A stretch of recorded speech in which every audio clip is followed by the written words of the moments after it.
오늘의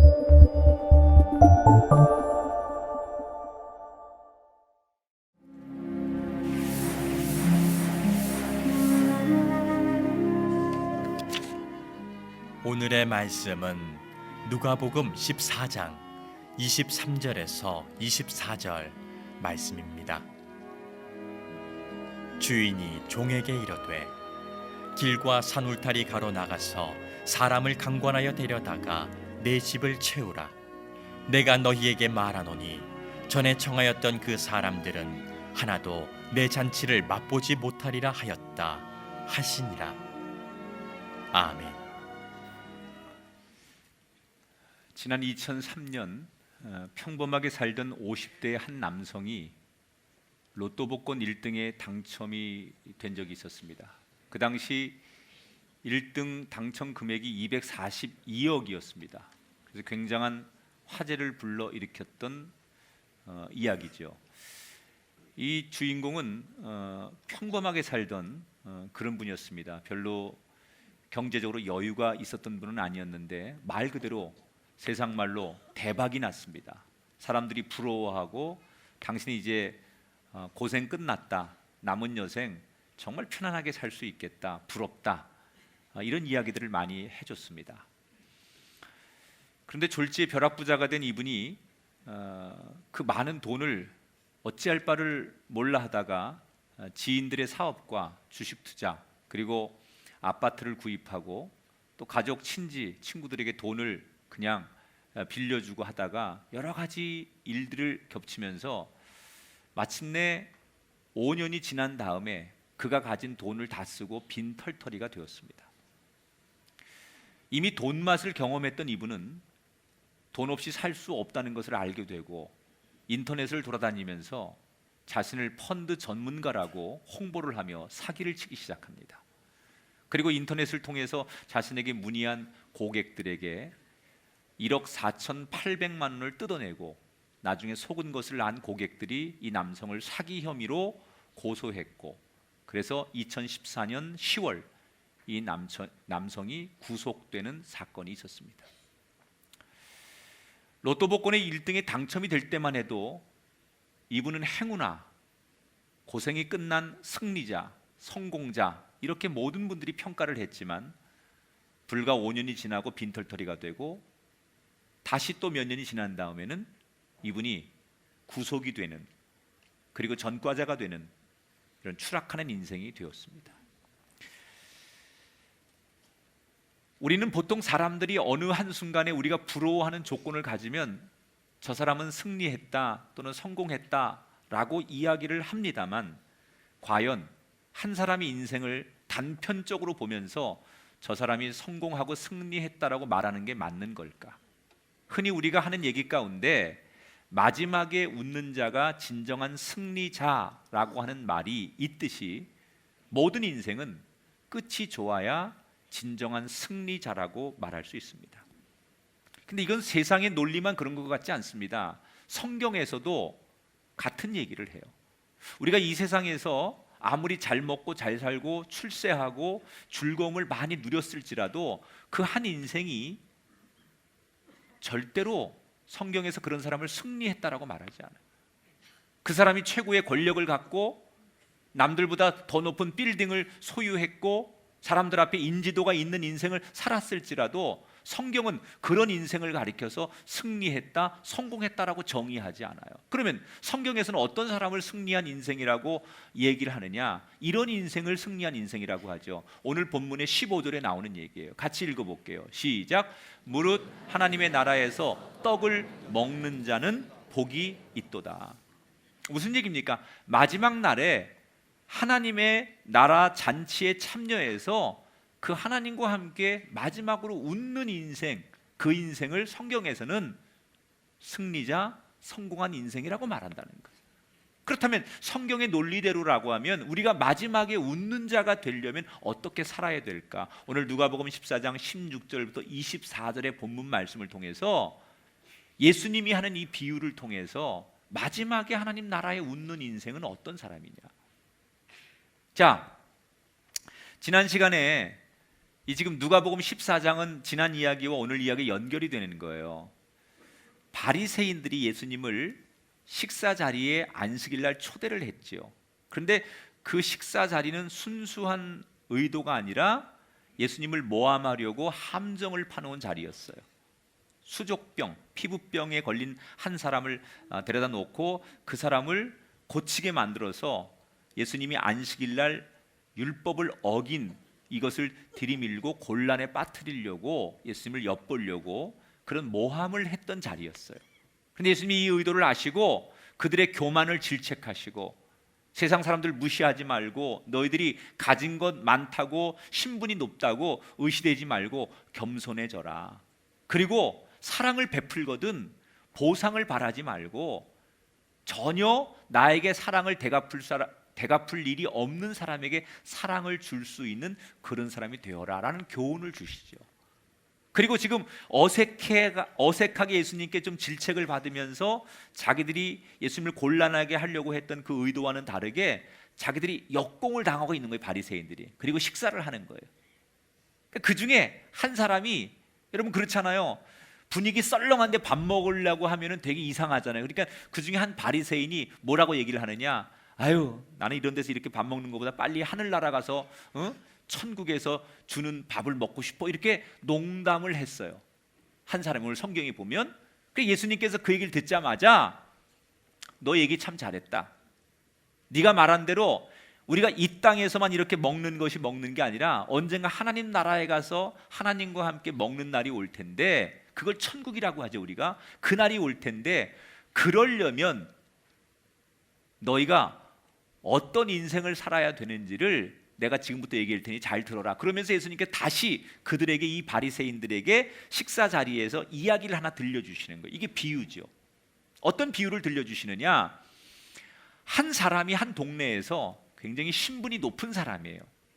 큰 잔치를 준비하고 많은 사람을 초청했대요. 2000년 전에 유대 사회는 상류층에 올라갈수록 잔치를 열 때 반드시 몇 가지 원칙이 있어요. 그 중에 하나가 뭐냐면 2번 초청을 하는 거예요. 잔치를 열 날짜와 장소를 정해놓고서 이 주인이 초청자 명단을 딱 정해놓고 자기 하인들을 보냅니다. 그래서 우리 주인이 당신을 언제 어느 자리에 이 잔치에 초청을 했습니다. 그러면 사람들이 되게 높은 지위에 있는 사람이 자기를 초청하니까, 아, 나를 초청해 주셨군요, 감사합니다, 제가 그날 가지요라고 약속을 해요. 그리고 약속을 받아놓고서 다시 잔치를 잘 준비해서 당일날 다시 하인들이 지난번에 초청한 사람들에게 재차 방문을 해서 정중하게 모시고 오는 것이 유대 사회에서 상류층 사람들이 잔치를 하는 룰이에요. 그게 관습이에요. 근데 오늘 이야기는 예수님이 이제 비유를 통해서 한 사람이 잔치를 하는데 2번째 초청을 하는 거죠. 잔치를 다 잘 준비해 놓고 당일날 다시 종들을 보내서 자기가 초대한 사람을 그날 모시고 오는 자리인데, 모시러 갔더니 그 초청 대상자들이 한결같이 이런저런 이유를 대면서 오늘 올 수가 없다, 불참 통보를 하더라는 거예요. 이게 당일날. 여러분, 잔치를 여는 사람 입장에서는 이 사람들을 믿고서 잔치를 열었는데 이 사람들이 모두가 한결같이 이런저런 핑계를 대면서 못 가겠다고 하는 거예요. 오늘 성경에 보면 못 오겠다는 이유를 3가지 얘기하죠. 어떤 사람은 조금 전에 밭을 하나 샀는데 내가 그 밭 산 게 제대로 산 건지 보러 가야 된다. 그 말은 이 사람이 자기가 직접 산 게 아니라 자기 밑에 종이 가서 밭을 샀는데 남이 대신 사줬는데 내가 확인하러 간다는 거예요. 그러니까 이 사람도 굉장히 신분이 높은 것을 암시하는 거예요. 2번째 사람은 소 5쌍을 구입했는데 5쌍이면 10마리잖아요. 이게 농사를 잘 지을 수 있을 만큼 그게 쓸모 있는 소인지 내가 확인해야 되겠다. 이것도 이 사람도 자기가 산 게 아니라 누군가가 대신 사줬거나 계약을 했는데 그 5쌍 10마리의 소를 살 정도면 굉장히 부유한 사람이고 기득권층에 속한 사람이라는 것을 암시하는 거예요. 3번째 사람은 뭐라고 얘기해요? 내가 결혼한 지 얼마 안 됐는데 이제 신혼인데 내가 이렇게 신혼인데 자꾸 집을 비는 게 뭐 하니까 죄송합니다, 못 갑니다, 이렇게 얘기를 했다는 거예요. 자, 예수님께서 지금 이 바리새인들하고 식사를 하면서 이 비유를 들려주시면서 뭘 말씀하시려고 하는 걸까? 이 비유의 의미는 이런 겁니다.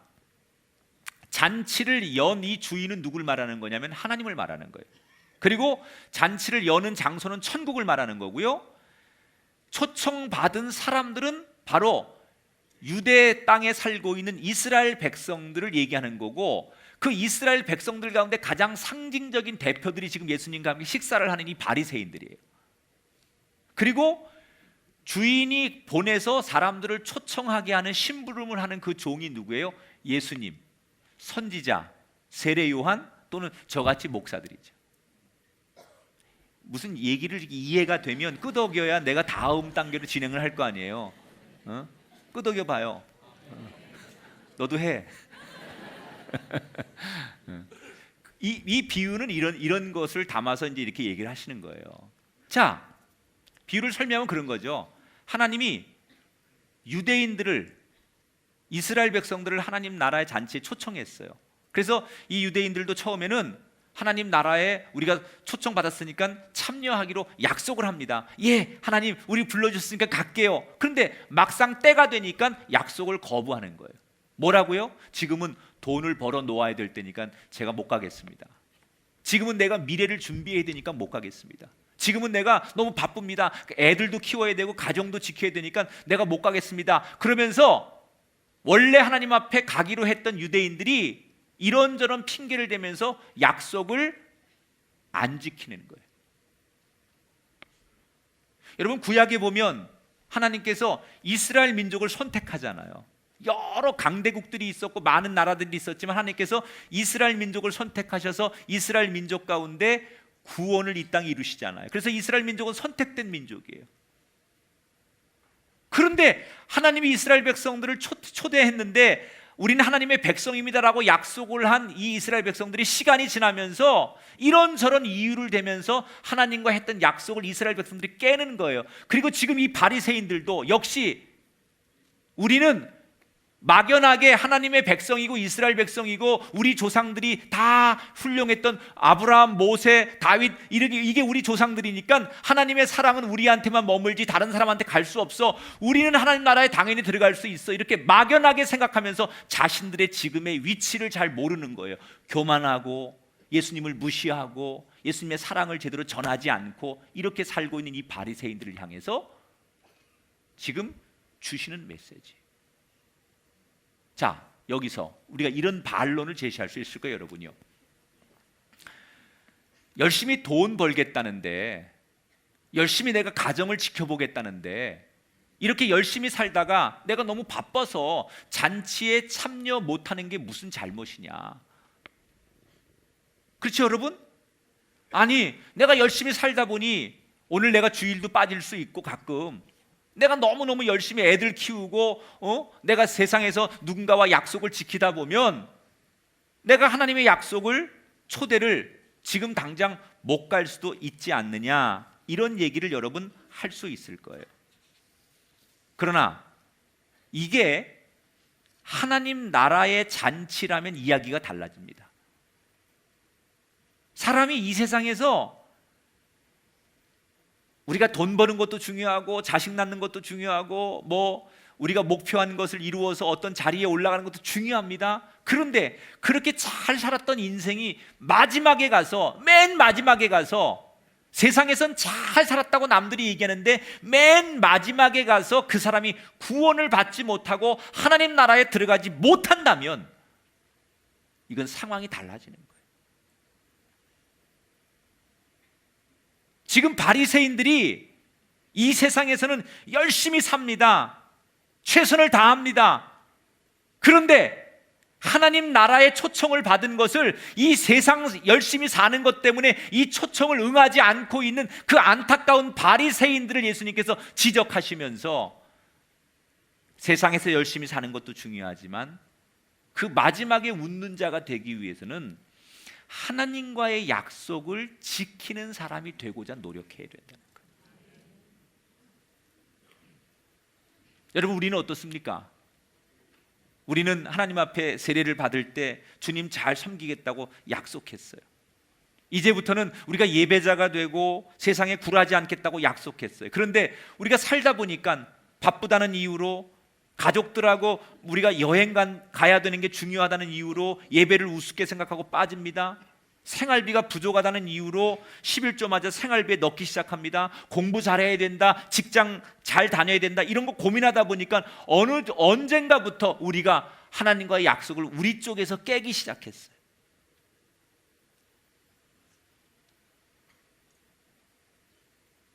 여러분, 이게 지금 2000년 전에 바리새인들에게 하신 얘기가 아니라 오늘의 이야기로 오면 딱 우리들의 얘기예요. 예수님께서 마가복음의 8장 36절에 그럴싸한 이유를 대면서 우리가 열심히 사느라고, 우리가 세상에서 너무 바빠서 일부러 그런 게 아니라 상황이 그래서 하나님의 초대에 우리가 응하지 못하는 겁니다. 마음은 있는데 우리 형편이 안 돼서 그러는 겁니다 라고 항변하는 우리들에게 예수님께서 주신 결론과 같은 말씀이 뭐냐? 그러니 그게 아니에요. 마가복음 8장 36절 같이 읽어봐요. 시작. 사람이 만일 온 천하를 얻고도 자기 목숨을 잃으면 무엇이 유익하리요? 우리가 이 땅에서 아무리 열심히 살고 많은 것을 누렸을지라도 하나님과 단절되고 구원받지 못하면 아무 소용이 없다는 거예요. 여러분, 이 이해가 뭐예요? 노아의 방주 사건이에요. 노아가 방주에 들어가기 전까지 사람들은 열심히 먹고 열심히 일하고 열심히 결혼하고 한마디로 열심히 살았어요. 최선을 다했어요. 그런데 어떻게 됩니까? 노아가 방주를 지으면서 전했던 하나님의 심판과 구원을 무시하고 노아의 방주의 문이 딱 닫히는 순간, 그동안 그들이 그렇게 열심히 살았던 모든 것이 다 아무 의미가 없었어요. 그렇지 않아요? 얼마나 열심히 일했어요. 얼마나 이유가 많았어요. 얼마나 최선을 다했어요. 얼마나 그들이 노력했어요. 경쟁하고. 그런데 노아의 방주의 문이 딱 닫히는 순간, 그들이 이 땅에서 그렇게 열심히 하고 그렇게 최선을 다하고 그렇게 고군분투하고 자기 가치와 신념을 가지고 살았던 원칙들이 노아의 방주의 문이 닫히는 순간 아무 의미가 없어요.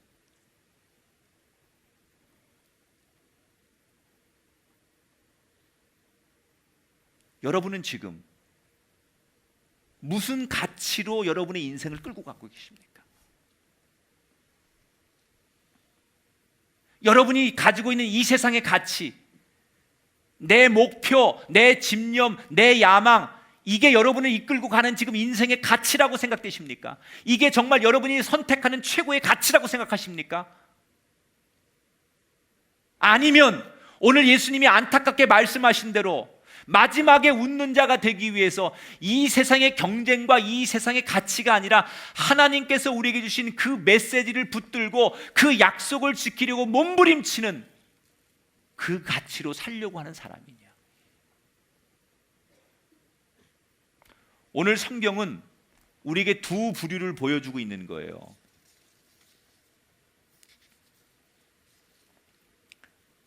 한 부류는 자기들이 대단하다고 착각하고 있는 이스라엘 백성들, 그 대표적인 사람이 바리새인들이에요. 자기들이 굉장한 줄 아는 거예요. 저 사람들에 비하면 우리는 율법을 완벽하게 지키고 저 사람들보다도 하나님 앞에 이런 행동을 많이 했고 우리는 이래서 하나님 앞에 인정받을 수밖에 없는 우월한 사람들이라고 생각하고 착각하는 사람들이 지금 예수님이 책망하고 있는 바리새인들이에요. 그런데 두 번째는 도저히 하나님 앞에 갈 수 없는 사람이라고 생각하는 사람들이 있어요. 그런데 하나님이 나 같은 사람을 불러주셨으니 너무나 송구하고 너무나 감사하고 너무나 감격해서 그 하나님 앞에 가는 자체가 너무 기쁘고 너무 의미 있고 너무 행복해서 가서도 여전히 기뻐하고 감사할 수밖에 없는 인생이 있어요. 여러분, 어느 쪽이십니까? 저는 여러분 모두가 우리가 열심히 사는 것이 중요한 것으로 우리 인생의 목적을 두는 것이 아니라 열심히 살아야 되지만 그 열심히 사는 방법이 하나님의 약속을 붙들어야 되기 때문에, 그래서 마지막에 반드시 웃는 자가 돼야 되기 때문에 열심히 사는 것을 넘어 하나님이 주신 그 말씀의 가치를 붙들고 그 마지막에 웃음을 향하여 걸어갈 수 있는 그 사람이 되기를 주 이름으로 축원합니다. 막연하게 자기들은 천국 가는데 아무 이상이 없다고 생각하는 이 어리석은 바리새인들을 향해 예수님께서 잔치에 초대해도 이런저런 핑계로 오지 않으려고 하는 이 바리새인과 이스라엘 백성들을 향해 너희들의 모습이 이렇다는 거예요. 그러면서 예수님께서 그 다음 비유를 들려주시죠. 자, 이 종들이 다 초대를 해놓은 사람들이 안 온다고 불참 통보를 하니까 주인이 이 보고를 받으면서 당연히 분노하죠. 왜냐하면 주인은 그 상대를 믿고 잔치를 연 거예요. 상대를 신뢰하고 상대들이 올 거라고 믿고 이미 그렇게 초대를 했기 때문에, 온다고 했기 때문에 모든 걸 준비했는데 이 사람들이 안 온다는 얘기는 뭐예요? 단순히 안 오는 게 아니에요. 이거는 불참의 의미를 넘어서 무슨 메시지가 있는 거냐? 상대가 안 온다는 얘기는 이 주인이 별로 가치 없다는 거예요. 어울리고 싶지 않다는 거예요. 당신보다 더 소중한 게 있다는 거예요. 그러니까 인격적으로 모독을 당하는 거죠. 주인의 입장에선 화가 나는 거예요, 주인이. 그러니까 이 주인이 자, 이렇게 되면 보통 그날 잔치를 캔슬해야 돼요. 막대하게 준비를 했어도 이렇게 아무도 안 오겠다고 하면 당연히 이 잔치는 취소되는 게 맞아요. 그런데 이 주인이 잔치를 취소하지 않아요. 어떻게 해요? 종들에게 이렇게 명령하죠. 21절에 보니까 빨리 시내의 거리와 골목으로 나가서 가난한 자들과 몸 불편한 자들과 맹인들과 저는 자들을 데려와라 그랬어요. 거리로 나가서 가난한 자들, 구걸하는 자들, 장애를 가지고 살아가는 사람들, 이런 사람들을 다 데리고 와라. 그러니까 그 종들이, 하인들이 주인의 명령을 듣고서 예 알았습니다. 그리고 다급하게 시내로 나갔어요. 그리고 길에서 정말 남들에게 동냥하는, 구걸하는 분들, 장애를 가진 분들, 또 힘들게 살아가는 사람들을 가서 이야기하는 거예요. 붙들고, 야, 우리 주인께서 잔치를 열었는데 너도 초대했어, 너도 오래. 그리고 설득하기 시작해요. 그러니까 이 사람들이 뭐라고 반응을 보이느냐? 무슨 얘기야? 내가 그 유명한 자리에, 그런 자리에 내가 어울려? 아니, 내 몰골이 지금 거기 갈 수 있는 그런 몰골이야? 에이, 말도 안 돼. 그러면서 거절을 하는 거예요. 우리 꼴이 이런데 그 잔치의 격에 맞는 우리가 아닌데 그 잔치에 우리가 어떻게 가? 그러면서 사람들이 그 초대를 못 믿는 거예요. 그러니까 종이 몇 번이고 아니야, 진짜야, 너 와도 된다고 그랬어, 너를 꼭 초대하라고 그랬어, 너 그런 거 상관 안 한대, 네 모습이 어떻든 간에, 네가 네 위치가 어떻든 간에 우리 주인은 상관하지 않아, 가면 돼. 그리고 몇 번이고 진심으로 얘기하니까 이 사람들이 긴가민가 하면서 고개를 갸우뚱거리면서 종을 따라서 잔치에 참여를 했어요. 근데 가보니까 정말로 자기 같은 사람도 이 어마어마한 잔치에 당당한 손님으로 참여할 수 있도록 주인이 배려를 해주는 거예요. 자, 사실은 이 이야기 속에 저와 여러분이라면 이게 불가능합니다. 무슨 얘기냐면 이 잔치를 준비한 사람이 지금 나름대로 마을에서 인정받는 지도자예요. 굉장히 자기 지위와 그 역량이 있는 위치에 있는 사람이에요. 그러면 우리가 보통 그런 사람이 잔치를 열면 대개는 초청 대상자가 어떤 사람들이냐? 자기의 수준에 걸맞는 사람들을 초대하는 게 보통이에요. 그렇잖아요. 이미 초대할 때 아무나 하지 않거든요. 명단을 정할 때 이미 내가 초대하고 싶은 사람들, 그것은 내 눈높이에 걸맞는 사람들을 초청했다는 얘기예요. 근데 그 사람들이 안 왔어요. 그러면 대개 사람들은 그 빈자리를 어떻게 할 것인가 고민을 하다가 그냥 놔두는 거예요. 여러분, 보통 우리가 VVIP 마케팅은 어떻게 하는 거냐면, 설사 빈자리를 두더라도 아무나 그 자리에 앉지 못하게 하는 게 VVIP 마케팅이에요.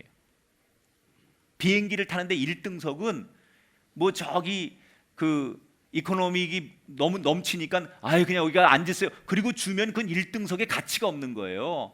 아무리 저 이코노믹 그 좌석이 넘치고 자리가 없어 아우성을 쳐도요, 1등석은 절대로 안 내주는 거예요. 빈자리로 가도 그건 빈자리로 가야만 1등석의 효과가 나오는 거예요. 지금 이 사람이 격에 맞는 잔치를 하려면 자기가 초대한 사람들이 안 왔죠? 그러면 그냥 빈자리로 놔둬야 돼요. 이렇게 가난하고 구걸하고 장애인들, 형편없는 사람들, 이런 사람들을 저 초대해서 잔치 자리를 갖다 메우면 그건 뭘 말하는 거냐? 내 수준이 이 초대된 사람의 수준으로 내려가는 거예요. 그렇기 때문에 보통 이런 잔치에서 자기가 초대한 사람들이 안 오면 그냥 빈자리로 두거나 이 잔치를 캔슬하는 게 상식이라는 거예요. 그런데 이 주인은 우리의 상식과 우리가 생각하는 것과 다르게 자기 수준이 낮아져도 상관없다는 거예요. 내가 형편없는 사람처럼 비춰져도 상관없다는 거예요. 그 자리를, 그 잔치 자리를 채우기 위해서 남들이 뭐라고 말하든 많은 사람들을 그 자리에 초청해서 그 자리를 채웠다는 거예요.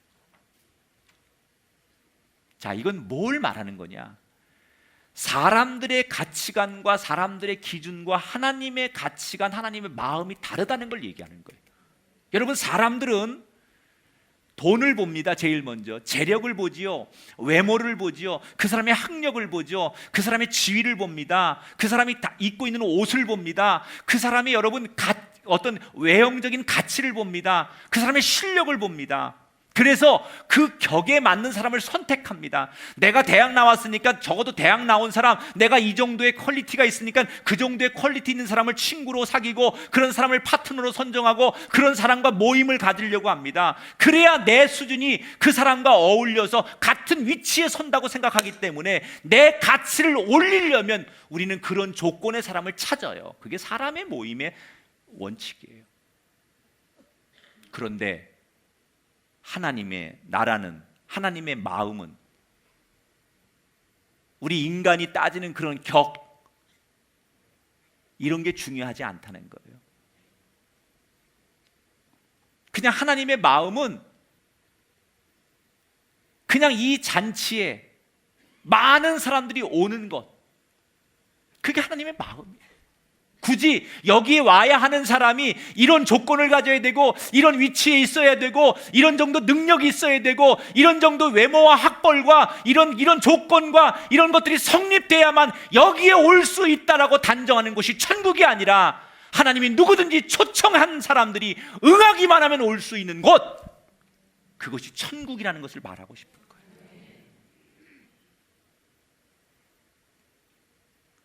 우리가 보는 관점과 하나님의 관점은 달라요.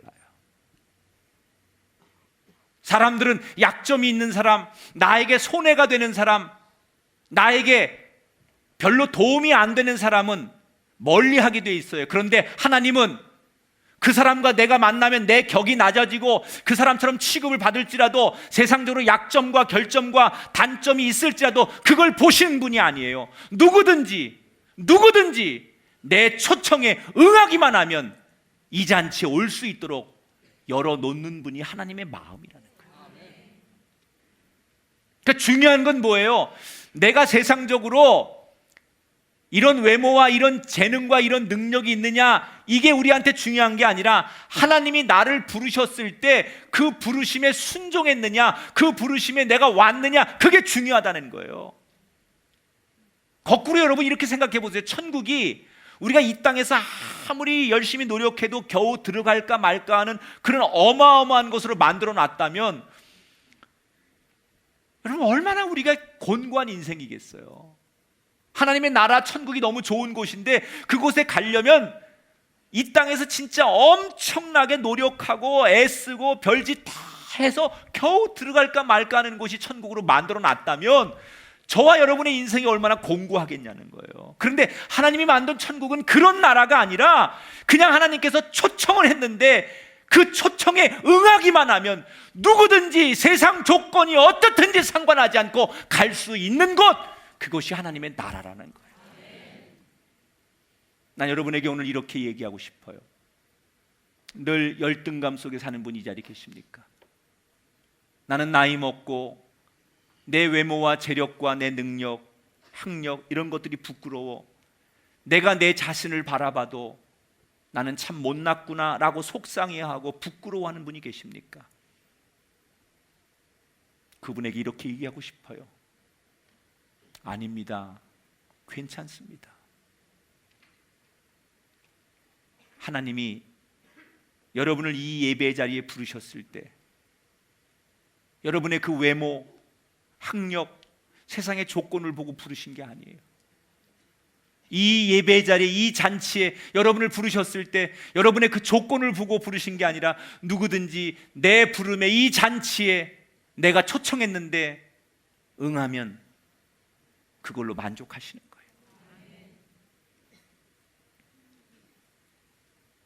나는 사람들 앞에 나서기 부끄러운 조건을 가졌기 때문에 별로 도움이 되지 않고 사람들 앞에 서면 비교되고 상실감과 자존감이 땅에 떨어질 수밖에 없는 그런 여건과 환경에 있는 분이 계시다면 오늘 이렇게 속으로 외치세요.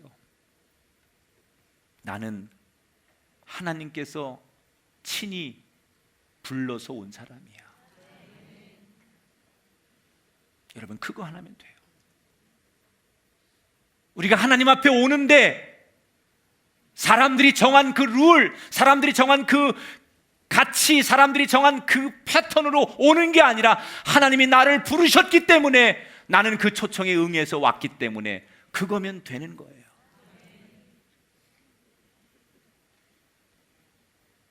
오늘 이 자리에 계신 분 가운데 꼭 그런 분이 나오게 되길 바라요. 그동안 내가 감히 하나님 앞에 나갈 자신이 없었던 사람들, 이 공동체 앞에서 주눅들고 열등감 속에 살았던 그 누군가가 있었다면 하나님은 나 같은 사람도 조건도 상황도 묻지 않으시고 불러주시고 나는 오직 그 부름 때문에 여기 나와 있노라고. 그래서 당당할 수밖에 없는 그 한 사람이 되시기를 주의 이름으로 축원합니다. 이렇게 주인은 종들을 통해서 장애인들, 구걸하는 사람들, 연약한 사람들을 다 불러다가 그 자리를 채웠어요.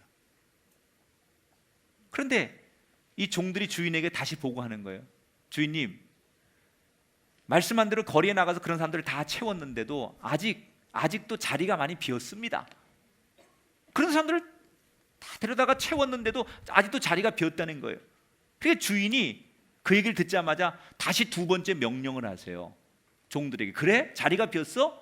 그러더니 23절에 뭐라고 명령을 하느냐? 길과 산 울타리로 가로 나가서 사람을 강권하여 데려다가 내 집을 채워라. 강권하여라는 말은 강제성을 동원해서 우리말로 해석하면 끌고라도 와라, 그런 말이에요. 강제로라도 끌고 와라, 그런 뜻이에요. 그러니까 이 주인의 명령을 받은 종들이 알겠습니다, 강제로 끌고 오란 얘기죠. 그리고는 그 종들이 우르르 나가가지고 한 사람씩 두세 명이 가가지고 진짜 멱살을 잡고 막 손을 비틀듯이 해가지고 사람들을 의사도 물어보지 않고 야 따라와, 그리고 그냥 마치 무슨 옛날에 경찰들이 무슨 시위하다가 막 사람들 잡아가듯이 막 끌고 가는 거예요. 그러니까 끌려가는 사람들이 항의를 할 거 아니에요. 이게 뭐 하는 짓이냐고, 당신들 누구냐고. 그러니까 따라와 임마, 좋은 데 가는 거야. 그리고 막 끌고 가는데 사람들이 저항을 할 거 아니에요. 안 놔? 이게 뭐 이런 게 다 있어, 이것들이 가만 안 둘 거야. 그리고 막 사람들이 저항을 하는데도 이 종들이 주인의 명령을 들고 그냥 강제로 막 끌고 가는 거예요. 그래 가보니까 엄청난 잔치에 자기를 데려다 놓는 거예요. 그래서 사람들이 억지로 끌려와 가지고 그런 사람들이 다 모아져 가지고 결국 잔치 자리가 꽉 차게 되고 그 잔치가 성대하게 잘 치루어졌다라는 것으로 예수님이 식탁에서 지금 비유를 끝내셨어요. 자, 그런데 지금부터는 이제 성경에 안 나오는 제 상상력을 동원해서 성경을 풀어볼게요. 그럼 마지막에 끌려온 사람들은 강제로 지금 여기까지 왔는데 이 사람들이 순순히 끝까지 기분 좋게 이 자리에 앉아 있었을까? 제 생각에는 아니에요. 아마도 거기에 강제로 끌려온 많은 사람들은 자리에 앉을 때까지 화를 냈을 거고 거칠게 항의를 했을 거고 아니면 잔치가 시작된 뒤에도 분을 못 이겨가지고 아무리 좋은 자리지만 나도 인격이 있지 자존심이 있지 내 의사도 안 물어보고 니들이 뭔데 나를 끌고 와? 야, 돈 많으면 다고 뭐 지위 높으면 다야 이러면서 씩씩거리고 항의하는 사람들이 있었을 거예요. 계속 엄밀히 말하면 저는 마지막에 끌려온 사람이 결국 두 부류로 나눠졌다고 생각해요. 먼저 첫 번째 어떤 부류냐? 자리에 앉긴 앉았어요. 엄청나게 좋은 걸 알긴 알아요. 그런데도 마음의 분노가 안 풀리고 항의한 그것 때문에 결국 아무리 좋은 거라도 항의를 하다가 중간에 거부하고 그냥 뛰쳐나간 사람이 있었을 거예요. 그런데 어떤 사람은 처음에는 억지로 끌려와가지고 기분 나빠서 인상 쓰고 항의를 하다가 얼떨떨하게 끌려왔는데 가만히 앉아보니까 주인이 나쁜 사람이 아니야. 자기를 이렇게라도 끌고 온 게 고마운 거야. 그리고 자기를 대하는 게 정말 인격적이고 이건 사랑을 기반으로 하는 거라는 걸 알게 되었어요. 그래서 시간이 좀 지나니까 기분이 풀어지고 자기를 대하는 그들의 마음을 받아들이면서 그 잔치에 활짝 웃고 기뻐하면서 마지막까지 즐겁게 참석을 한 사람이 있을 거예요.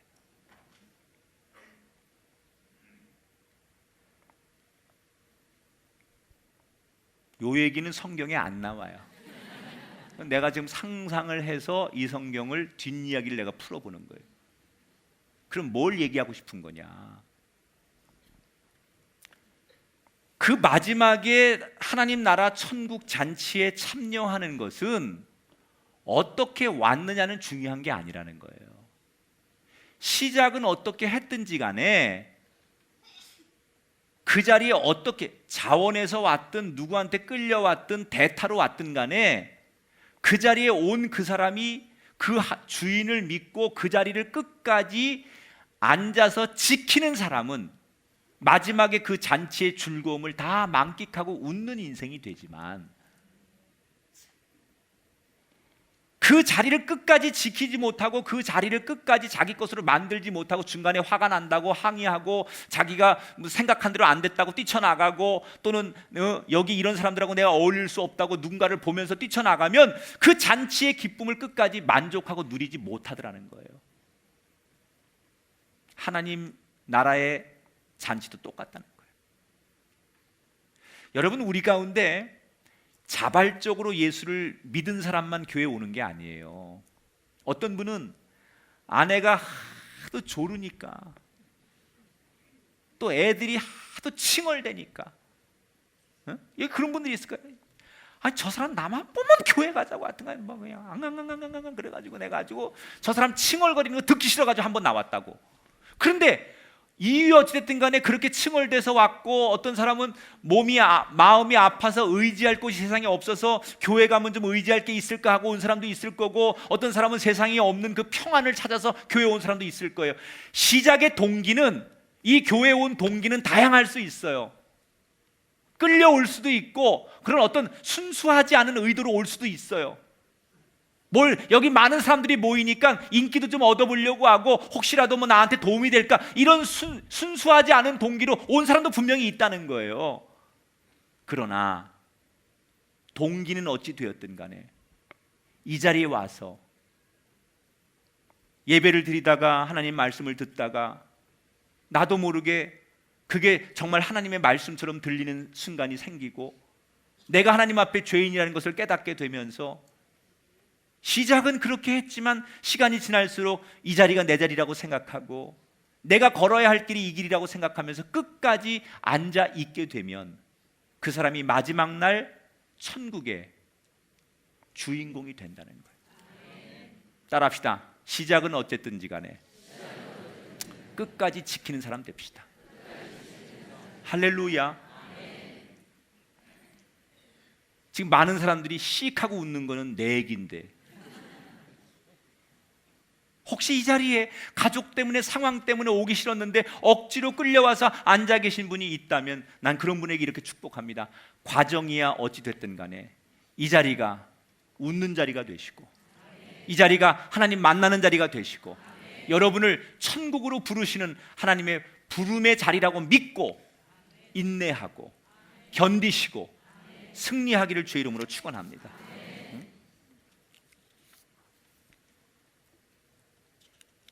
신앙생활은요, 인간적으로는 귀찮은 거예요. 힘든 거예요. 제대로 하려면 힘든 거예요. 때로는 화도 나고 짜증도 나요. 이게 나 혼자만 신앙생활하는 게 아니라 공동체라는 것은 여러 사람들이 어울리는 거잖아요. 제일 좋은 게 의중이, 뜨중이, 학중이, 개중이 다 다양한 사람들이 모이기 때문에 이게 잘 안 돼요. 그런데 우리가 이런 것 때문에 중간에 뛰쳐나가고 이런 것 때문에 중간에 뭐 등 돌리고 주저앉고 그런 사람보다는, 그럼에도 불구하고 나를 부르신 분이 주님이니까, 이 잔치를 불러주신 분이 주인이니까 그 주인의 부르심 앞에 내가 과정은 어떻든 간에, 내가 중간중간에 어떤 사건이 있든 간에 그 부름을 믿고 끝까지 지키는 자에게 마지막에 웃는 잔치의 기쁨이 주어지더라는 거예요. 여러분, 누가 진짜 성공한 사람입니까? 마지막에 웃는 사람이에요. 누가 진짜 이기는 겁니까? 마지막에 승리하는 사람이에요. 이 땅에서 우리가 지금 당장 잘 먹고 잘 산다고 그 사람 인생을 승리자라고 말하는 건 잘못된 정의예요. 마지막 날 하나님의 나라에서 웃는 자가 진정한 승리자예요. 우리가 그런 사람이 되려면 뭐가 필요합니까? 중간에 어떤 어려움이 있을지라도 하나님과의 약속은 반드시 지켜져야 돼요. 세상 사람들의 그 조건에 얽매이지 말고 하나님이 나를 바라보시는 그 관점만 믿고 걸어가야 돼요. 시작은 어떻게 됐든 간에, 과정은 여러분 지금 어떻든 간에 견뎌내시고 끝까지 그 자리에 앉아 계셔서 정말 마지막에 그 잔치를 만끽할 수 있는 행복한, 성경이, 예수님이 말하는 그 주인공이 되시기를 주님의 이름으로 축원합니다.